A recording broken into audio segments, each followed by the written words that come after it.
Okay, dear fourth class childrens, very good morning. This is M. Shekhar sir. Today our class page number 67. Page number 67. Today this one class.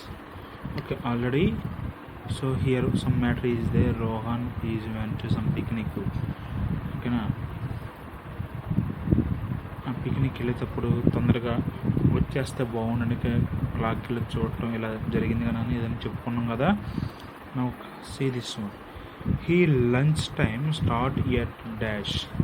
Okay, one see here clock, once observe here clock. So what is the lunch time? So here hours hand, here minute hand is there. So hours hand is in 1 or is at 12. Hours hand అనేది 1 దగ్గర ఉందా లేదంటే 12 దగ్గర ఉందంటే 1కి 12కి మధ్యలో ఉంది అని. So here minute hand at 6. Minute hand ఎక్కడ ఉందన్నా 6 దగ్గర ఉంది. So each number is multiplied by 5. 6 5 is 30. మరి 1 దగ్గర లేదు కదా, 12 దాటింది కదా. So here lunch time is 12:30 PM అంటాం. Okay, PM. What is meaning of PM? Prime minister or post man? This two are not here. PM and AM are belongs to time. ఇక్కడ PM and AM అని రెండింటి గురించి మనం మాట్లాడుకుంటాం. PM అంటే ఏంటి, AM ఏంటో నేను చెప్తాను. నేను I will write here. AM. AM means anti-meridian.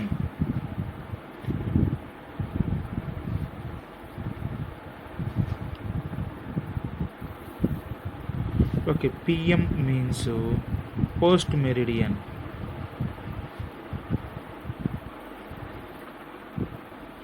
AM means anti-meridian.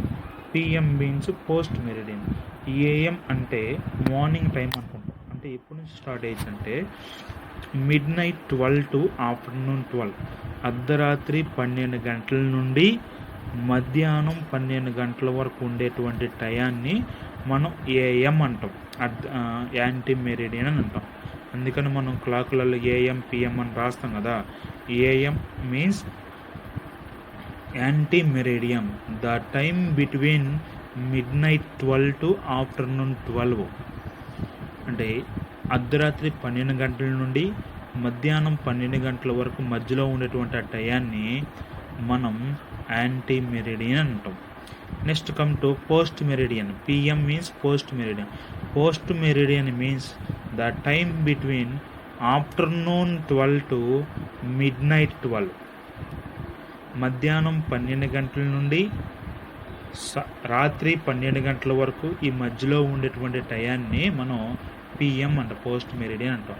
అర్ధరాత్రి 12 గంటల నుండి మధ్యాహ్నం 12 గంటల వరకు ఏఎం, అలాగే మధ్యాహ్నం 12 గంటల నుండి అర్ధరాత్రి 12 గంటల వరకు ఉండేదానికి పిఎం అంటాం. ఓకేనా? Okay, anti meridian, post meridian. అందుకని ఇక్కడ ఏఎం అని రాసిన, పిఎం అని రాశాను. He came home at. So 9 గంటలకి స్కూల్కి వెళ్ళాడు. ఇక్కడ మామూలుగా ఇంటర్వెల్ వచ్చి 10:45కి లంచ్ తిన్నాడు. సాయంత్రం ఇంటికి వచ్చాడు. He came home at. ఇంటికి తిరిగి వచ్చాడు. Now what is the time? Now see here what is the time? 4. Here hours hand at 4, minute hand at 3. గంటల ముళ్ళు 4 దగ్గర ఉంది, నిమిషాల ముళ్ళు 3 దగ్గర ఉంది. So each number here multiplied by 3.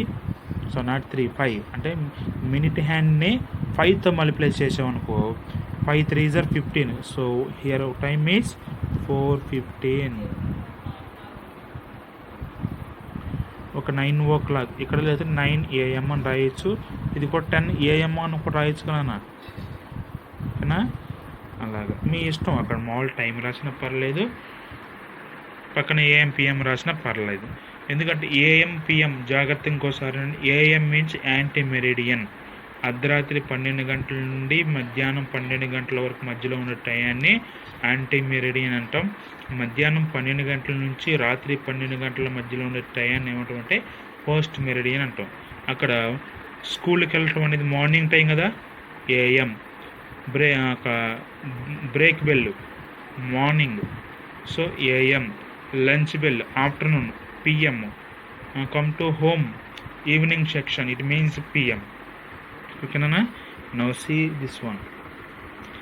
After coming back from school he kept looking at the clock. ఇంటికి రాగానే రోహన్ ఏం చేశాడు? స్కూల్ బ్యాగ్ పక్కన పెట్టేసి క్లాక్ వైపు చూశాడు. రాగానే బ్యాగ్ కాళ్ళు చేతులు కడుక్కుని హాల్లోకి వెళ్ళిపోయి అక్కడ ఉన్నటువంటి టైం ఇంకా చూశాడు. His father told him that there are still 2 hours from them to start from home. ఆ గడియారం ఇంకా చూసినప్పుడు వాళ్ళ డాడీ గారు ఇతనితో ఒక మాట అన్నాడు. He's father told to him అంటే రోహన్తో వాళ్ళ నాన్నగారు ఈ విధంగా చెప్పారు. ఏంటంటే మనం ఇంకా ప్రయాణం చేయడానికి 2 hours టైం ఉంది.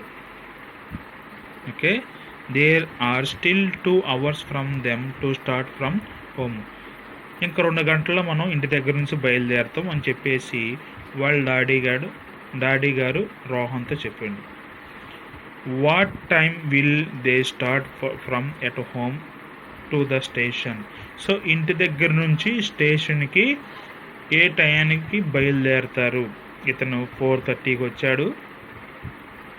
4:30కి వస్తే ఇంకొక 2 hours మనం స్టేషన్కి బయలుదేరు అని చెప్పేసి వాళ్ళ నాన్నగారు అన్నారు. 2 hours. ఇప్పుడు టైం ఎంత ఎంచుకోండి ఇక్కడ? 4:15. 4:15కి వచ్చిన తర్వాత వాళ్ళ డాడీ గారు ఏమన్నారు? మనం బయలుదేరాలి, 2 గంటల తర్వాత మనం ఇంటి దగ్గర నుంచి బయలుదేరాలని స్టేషన్ అని చెప్పాడు. 2 గంటల తర్వాత అంటే యాక్చువల్ టైము 8 PM. వాళ్ళకు ఉన్నటువంటి ట్రైను రాత్రి 8 గంటలకు ఉంది. ఇతను స్కూల్కి 4:15కి వచ్చాడు. వాళ్ళ నాన్నగారు అంటున్నారు 2 గంటల తర్వాత మనం ఇక్కడ నుంచి ఇంటికాడ దగ్గర నుంచి మనం స్టేషన్కి వెళ్ళాలన్నా. అంటే 2 hours యాడ్ చేస్తే మనకి ఎంత టైం వస్తుంది? 6:15. అంటే వాళ్ళ ఇంటి దగ్గర నుంచి స్టేషన్కి బయలుదేరే టైము 6:15 అని. ఇక్కడ దీనికి 2 hours ఆల్రెడీ ఇక్కడ ఇచ్చేసాను కదా. Where is that one? ఇక్కడ ఇచ్చేసి 2 hours అన్న కదా, ఇది ఇచ్చి మనం ఇది కనుక్కోం. Next come to this one. After reaching the station they waited for the train to arrive. So వాళ్ళు 6:15 కల్లా బయలుదేరి వెళ్ళారు. అక్కడికి వెళ్ళిన తర్వాత ట్రైన్ కోసం వెయిట్ చేయాలి. The train came 20 minutes late. What time did the train arrive? ఇప్పుడు వాళ్ళు అక్కడికి వెళ్ళిన తర్వాత ట్రైన్ అనేది 20 నిమిషాలు లేటుగా వస్తుంది. యాక్చువల్గా ట్రైన్ ఏ టైంకి ఉంది చూడండి. There train is at 8 PM. రాత్రి 8 గంటలకు ట్రైన్ ఉంది. అయితే రావాల్సినటువంటి ట్రైను వచ్చే టైం కంటే కొంచెం లేటుగా వస్తుంది, 20 నిమిషాలు లేటుగా వస్తుంది. అంటే యాక్చువల్గా టైం ఎంత? 8. 20 నిమిషాలు లేట్ అంటే 8:20కి వస్తుందని. 8:20 PM. ఓకేనా? ఓకే, నెక్స్ట్ చూద్దాం. Page number 68. Duration of time అంటే టైం ఎంత తీసుకుంటాం. సపోజ్ మనం బ్రష్ చేయడానికి ఎంత టైం డ్యూరేషన్గా అంటే ఎంత టైం తీసుకుంటాం. లేదంటే స్లీపింగ్ పడుకోవడానికి మనం ఎంత టైం తీసుకుంటాం. లేదు eating, breakfast, games, watching movie, playing, లేదంటే డ్యాన్సింగ్, ప్రతి ఒక్కదానికి ఒక టైం ఉండేది చూసారా, దాన్ని డ్యూరేషన్ అంటాం. డ్యూరేషన్ అంటే ఇప్పుడు సపోజు మిమ్మల్ని హోంవర్క్ రాయమన్నా ఒక 4 క్వశ్చన్లు ఇచ్చి, ఆ 4 క్వశ్చన్లు ఇచ్చేసి మిమ్మల్ని హోంవర్క్ రాయమన్నప్పుడు ఇప్పుడు స్టార్ట్ చేసి కరెక్ట్గా 1 hour టైం తీసుకున్నారు అనుకోండి, దాన్ని డ్యూరేషన్ అంటాం. మీరు ఆ పని చేయడానికి తీసుకున్నటువంటి ఆ టైంనే మొత్తాన్ని ఏమంటామంటే డ్యూరేషన్ అంటాం. ఓకేనా? సో ఇది డిఫరెంట్గా ఉంటుంది. ఒకసారి నేను సెకండ్ వీడియోలో దీన్ని మీకు ఎక్స్ప్లెయిన్ చేస్తాను. లోపల ఫస్ట్ వీడియో మీకు ఉంది కదా, ఒక్కసారి మీరు రివైజ్ చేసుకోండి. ఇట్ మీన్స్ ఒకసారి మీరు నేను ఏం చెప్పానో గుర్తు చేసుకోండి. దీన్ని బేస్ చేసుకొని మనం నెక్స్ట్ డ్యూరేషన్ ఆఫ్ టైం గురించి మాట్లాడుకుందాం. ఓకేనా? అది అర్థమైంది కదా. ఒకసారి మీరు ఆ రోహన్ స్టోరీని చూసారా? ఫస్ట్ నుంచి లాస్ట్ వరకు ఒకసారి చదవండి, మీకు ఈజీగా అన్ని క్వశ్చన్కి మనకి మ్యాటర్ దొరుకుతుంది. ఓకేనా? Dear 4th class student, this is second video. Duration of time. Already I will explain what about duration. Okay. Now see, some matter is there we understanding for duration. Ritish, come inside now. Take bath and start doing homework. Called Ritish's mother when he was playing outside. Ritesh అనే ఒక బాబు బయట ఆడుకుంటున్నాడు. ఓకేనా? When he was playing outside, ఆడుకునే టైంలో వాళ్ళ mummy పిలిచింది. ఏమని? Ritish come inside now. Ritish ఇంట్లోకి వచ్చే ఇప్పుడు అంది. ఇంట్లోకి వచ్చేసే అంది. Take bath and start doing your homework. ఇంట్లోకి వచ్చే శుభ్రంగా స్నానం చేసేసి హోంవర్క్ స్టార్ట్ చేయని చెప్పేసి వాళ్ళమ్మ రితీష్తో చెప్పింది.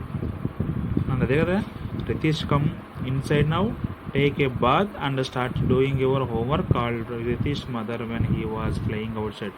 రితీష్ ఆడుకుంటున్న టైంలో, బయట ఆడుకుంటున్న టైంలో వాళ్ళ అమ్మగారు పిలిచి లోపలికి వచ్చి స్నానం చేసి హోంవర్క్ స్టార్ట్ చేయి అని వాళ్ళ మమ్మీ గారు చెప్పారు. Okay. Coming mom replied Ritish. దానికి రితీష్ ఏమని రిప్లై ఇచ్చాడు? వస్తున్నాను మమ్మీ అని చెప్పేసి రిప్లై ఇచ్చాడు. Ritish, it's 6:30 now.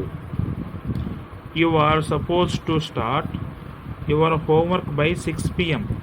అసలు యాక్చువల్గా నువ్వు 6 గంటలకు నువ్వు హోంవర్క్ స్టార్ట్ చేయాలి. ఇప్పుడు 6:30 అయింది, 6:30 అయింది. యాక్చువల్గా నువ్వు డైలీ 6కి హోంవర్క్ స్టార్ట్ చేస్తే తొందరగా అయిపోతుంది, కానీ ఇప్పుడు టైం 6:30 అయింది. అడ్వైజ్ రితీష్ మదర్, నువ్వు తొందరగా వచ్చేసి హోంవర్క్ చేయి. రోజు ఈ పాటికల్లా హోంవర్క్ చేస్తూ ఉంటావు, కానీ ఈరోజు టైం ఎక్కువ అయిపోయింది, ఎక్కువసేపు ఆడుకున్నాను చెప్పేసి వాళ్ళమ్మ రితీష్ అడ్వైజ్ చేసింది. ఓకేనా? నెక్స్ట్ చూద్దాం. For how much time did play today asked Ritesh.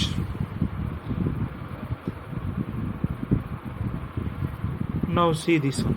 You are played for 2 hours today. Replied his mother. ఇప్పుడు యాక్చువల్గా వాళ్ళ మమ్మీ గారు బయట ఆడుకుంటున్నటువంటి రితీష్ని పిలిచి హోంవర్క్ చేసుకోమంటే ఇంకో అడ్వైజ్ ఇచ్చింది. ఇప్పుడు టైం 6:30 అయిపోతుంది, నువ్వు వచ్చి హోంవర్క్ చేయండి.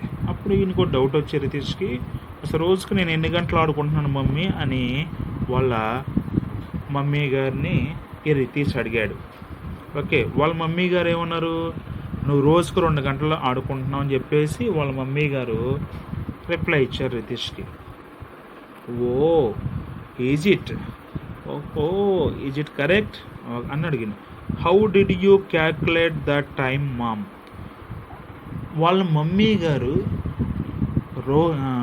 రితీష్ 2 గంటలు ఆడుకుంటున్నాడు కదా, ఆ 2 గంటలు ఆడుకుంటున్నాడు, 1.5 ఆడుకున్నాడా, 2 గంటలు ఆడుకున్నారా, 3 గంటలు ఆడుకున్నారా అని చెప్పేసి ఏ విధంగా వాళ్ళ అమ్మగారు ఆ టైంని ఎస్టిమేషన్ వేసారని చెప్పేసి ఇక్కడ క్వశ్చన్ ఆస్క్డ్ రితీష్.